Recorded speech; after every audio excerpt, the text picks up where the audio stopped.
જ્યારે અંતર આત્મામાં તમારી માં પ્રત્યે તમને થોડો ઘણો પ્રેમ જાગ્યો હોય તારે લેખે લાગે હું મેલડી આવું કહું છું.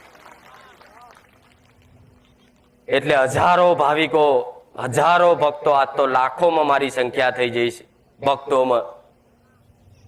કઈક આયા, કઈક જ્યાં, કઈકે મારી આગળ બેઠા, સમાધાન પૂછ્યું, વ્યવહાર પૂછ્યા, ન્યાય બતાયા, બધું સાચું ને સચોટ મારા ભગવાનના દરબારમાં જઈ તમારી માતાઓને પૂછી પૂછીને બતાવ્યું હોય. પણ મેં કીધું હોય કે જા તારી એક ઘેર ઉગતાની મેલડી છે, એનો દીવો કરજે, એની અગરબત્તી કરજે.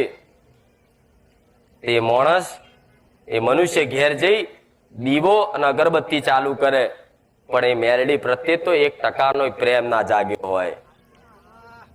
તો એ ખાલી દીવા થતા હોય, એ ખાલી અગરબત્તીઓના ધૂપ ધુમાડા થતા હોય. તમને મારી મેલડી છે, મારી માં છે, મારો કુળનો દીવો છે, મારા બાપ દાદાની માતા છે, આવો એક પોતાનાપણું નહીં જાગન કે આ મારી માં છે, તો લગીન જગતમાં કોઈ દીવા તમારા નહીં ફડકવાડા. હું મેલડી આવું કહું. એટલે દીવા બત્તીનું મહત્વ આટલું જ હોય છે કે ભક્તિ કરવાનું એક સાધન છે. અહીંથી જેમ મારી ગાડીથી હાઈવે ચોકડી જવું હોય તો બાઇક લઈને કેવું જાઓ, કાઈક ચાલુ કરીને હાઈવે ચોકડી, તો એક સાધનનો ઉપયોગ કર્યો ને તમે હાઈવે જવા. એવી રીતે આ દીવો બત્તી બધું એક સાધન છે અને માર્ગ ચડવાનું.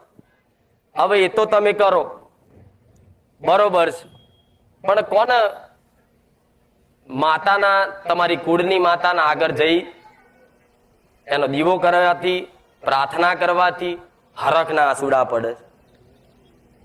આવા હરખના આંસુડા જેની આંખોમાં આવતા હશે ને, એવું દીકરાઓ દીકરીઓ દરેકને એવું કહું છું, જે માતાની આગળ, જે ભગવાનની આગળ જઈ અને 2 હાથ જોડતા જ તમને એને જોઈ, એનું સ્મરણ કરી, એનું કોઈ ભજન સાંભળી, એની કોઈ વાર્તા સાંભળી, એની કોઈ રેગડી સાંભળી અને તમને હરખના આંસુડા, કારણ વગરના હરખના આંસુડા આવવાનું ચાલુ થઈ જાય ને, એ દાડો મોંજો તમારી ભક્તિ લેખે લાગી છે. હું મેલડી આવું કહું.